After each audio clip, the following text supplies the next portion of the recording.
TV transmission from the past.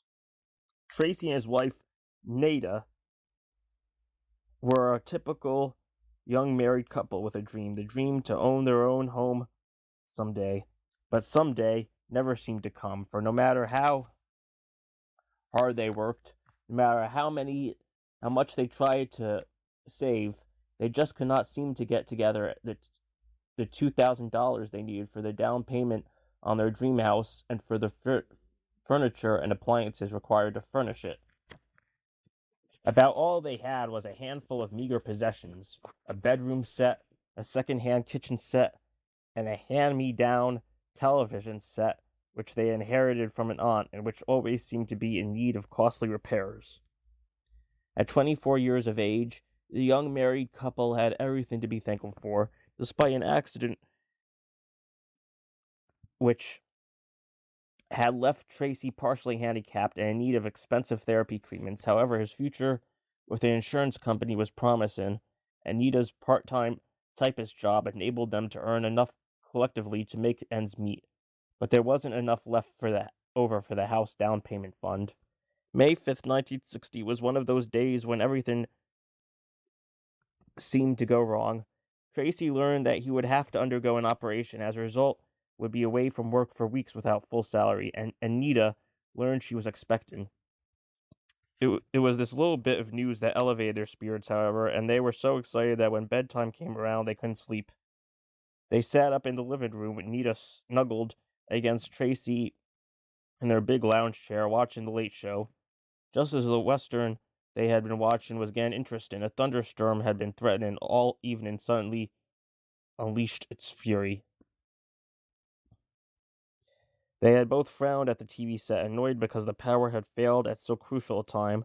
At that moment, an incredible thing happened. Although the street lights and all of the house lights in the neighborhood had gone out, there still seemed to be electricity feeding into the video set. While the picture tube faded and brightened erratically, the channel tuner could be heard turning, as though the set had suddenly gone haywire and was changing stations at random. "Isn't that the craziest thing?" Nita laughed. "Here we are in the dark, with every darn light in the house off, and the TV set is on. Probably some freak electric charge is still operating in the transformer or something," Tracy surmised, kissing his wife affectionately. "What station is that?" she asked him in a curious tone. He returned his attention to the video screen.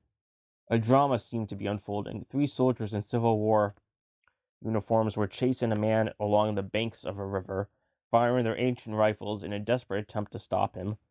Tracy became absorbed in the program, watching it with keen interest. The way that man is running with those saddlebags, you think he had $1 million stashed away there. "I wonder what he has that those soldiers want so badly," Nita commented without shifting her gaze from the television set. Suddenly, Tracy stiffened and moved up in the chair, pushing his wife to one side in order to see the screen better, because something had just caught his attention. "Well, I'll be doggoned," he muttered. "Don't you recognize that place, honey?" "It can't be," she exclaimed. "Isn't that waterfall in the woods near the summer place we used to visit? Is it?" "It certainly is," he cried. "Look, there's that goofy rock formation you used to say reminded you of a Hawaiian tiki god." Yes, it is. But I didn't know they made a movie around there. Gosh, isn't that something?" As they spoke, they watched the fleeing man hide behind a clump of shrubbery as the soldiers hurried right by without seeing him. As soon as they had gone out of sight, the man stood up, and looking around furtively, as though searching for a place in which to conceal the saddlebags, he abruptly began to run toward the waterfall, which could be seen and heard in the immediate background. Just as he reached the waterfall, he caught a glimpse of the soldiers returning, trapped out in the open with no place left to run. He backed into the waterfall and slipped. "Oh no!" Nita cried. Tracy laughed and chided her. She always got carried away whenever they watched a particularly realistic drama, and this show had a powerful quality of realism to it that held them both spellbound with suspense. The camera seemed to pan toward the fugitive, who was gasping for breath as he hid beneath the torrential downrushing of the waterfall. Then the soldiers appeared to be advancing toward him. closing in, their rifles at the ready. Nita pressed her knuckles to her mouth. She gasped in frightened sympathy for the cornered man. All of a sudden, the man dislodged several rocks with his clutching hands as he attempted to flatten himself against the slimy, wet rocks behind the cascade. He then seemed to have an idea. Still hidden from the soldiers, he turned to face the rocks, and as he did so, his desperate hands pried back a large, flat rock. With almost a superhuman effort, he strained to budge it. Both Nita and Tracy, on the edge of the chair by then, watched in fascination as they unconsciously pulled for the man to succeed. Finally, he did. The huge stones moved out far enough for him to shove the bulky saddlebags into the crevice. He then hurled his entire weight against the stone and pushed it back into place. Whew! Nita sighed. For a second there, I thought he wasn't going to make it. It's only a picture, sweetie. Don't let it get you so upset. With your condition, you shouldn't get excited. It isn't. Nita turned on him and made a face. Listen to you. She laughed. Are you going to be one of those expectant fathers? What do you mean, one of those? She kissed him on the tip of his chin. You know what I mean, but shh. We're missing the show. They returned their attention to the screen just as the fugitive made a break for it. The soldiers zeroed in on him and fired. The man crumpled and fell into the river. As the soldiers started into the stream, the wounded man rolled over in the water and drew a revolver, scrabbling to reach the protection of a large boulder and firing as he moved. In a few seconds, the three pursuers fell, mortally wounded, but also killing the man they had been chasing. At that moment, the lights in the house went on as the electric power was restored. The television program that had been in progress at the time of the interruption resumed.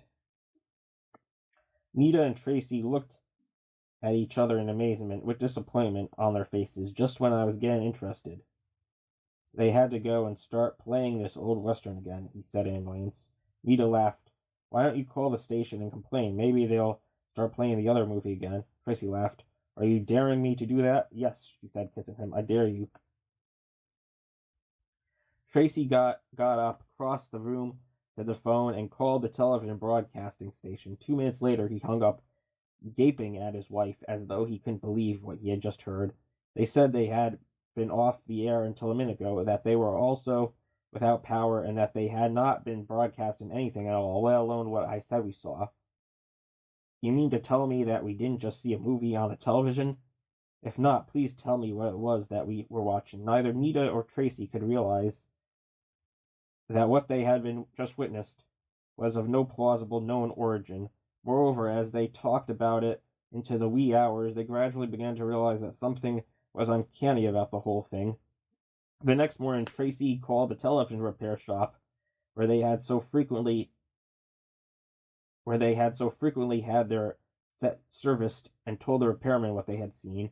The man laughed and said it was impossible for them to have seen a broadcast, since the power was off all over the city and the set couldn't have worked. Of course, he suggested, they may have picked up a freak image broadcast by some other station in another area, but again, it couldn't have been seen if the electricity was off. Tracy hung up and took Nita by the hand. Come on, sweetie, we're going ghost hunting.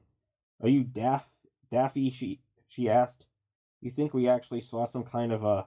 She broke off as the realization dawned on her that perhaps what they had seen was something unearthly.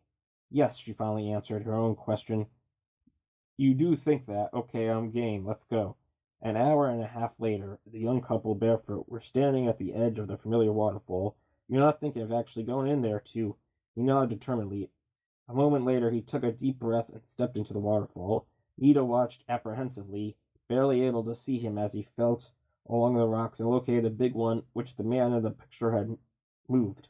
When she saw he couldn't budge it, Nita climbed down to the riverbank, found a tree limb which could be used as a lever, and returned with it. Good girl, he shouted, grabbing it and putting it to the task immediately. Several moments later, the huge stone fell away. Tracy jumped aside as it rolled and tumbled into the water beyond. He then reached aside the crevice, felt around, and leapt back, dragging out a large, mold-encrusted object, the saddlebags. Nita gasped when he emerged from the waterfall, holding it in his hands. Together, they climbed down to the dry bank where they had left their shoes and eagerly began to open the flaps. When they saw what was inside, Nia blinked in disbelief. "I don't believe it. Pinch me and tell me I'm dreaming." "I've got goosebumps on my goosebumps," he said, hurriedly standing up and glancing around. Cautiously, Nia looked around also. "Do you think somebody else saw the TV transmission too?" Suddenly, he grabbed the pouches in one hand and, taking her hand in his other, began to pull her. "Let's get out of here." They ran wildly, as though pursued by demons. When they reached their car, they jumped inside, hastily locking the doors after them, and sped away. When they had reached the city, they were unable any longer to contain their curiosity. They parked in the wide open spaces of a parking lot near a shopping center and peeked inside the ancient leather pouches. One side had been filled with what had once been obviously a fortune in greenbacks, but the dampness and a century of resting between the wet rocks had completely ruined them. However, on the other side of the pouch they found a dozen mold-encrusted oilcloth sacks, stiff from age and time but intact. While furtively glancing around them to make certain they were unobserved, Tracy tested the weight of one of the pouches and wondered aloud what was inside. "It sure feels heavy." "Well, don't just sit there weighing it in your hand. Open it. I'm dying of curiosity."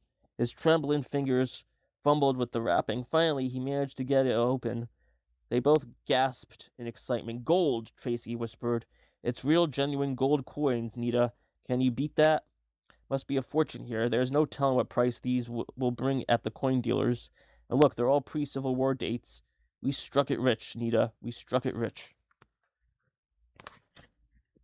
Suddenly, Nita burst into laughter. She laughed until the tears streamed from her eyes. "Now, what's so funny?" "You silly, you're soaking wet, and neither of us paid any attention to that until now. So who cares?" He grinned, starting the car. "Let's go home and count they did." Tracy and Nia had indeed struck it rich. The coins they had found were sold to a dealer for nearly $4,000, more than enough for them to put the down payment on the dream house they had always wanted. And there was enough left over to buy furniture, to pay for Tracy's operation, and to pay the maternity expenses when Nita had her baby. What was the strange drama they had seen unfold on their inoperative television set that evening of the blackout? Who were the actors in the scene they had witnessed, and to whom did the money originally belong? Through some strange and entirely implausible accident of nature, or a deliberate action of something unearthly, Nita and Tracy found their pot of gold. But what strange and mysterious power had been the force that had guided them in the right direction? Perhaps some day the answer may be no. Until then, Tracy and Nita have stopped talking about it. Why? No plausible answer.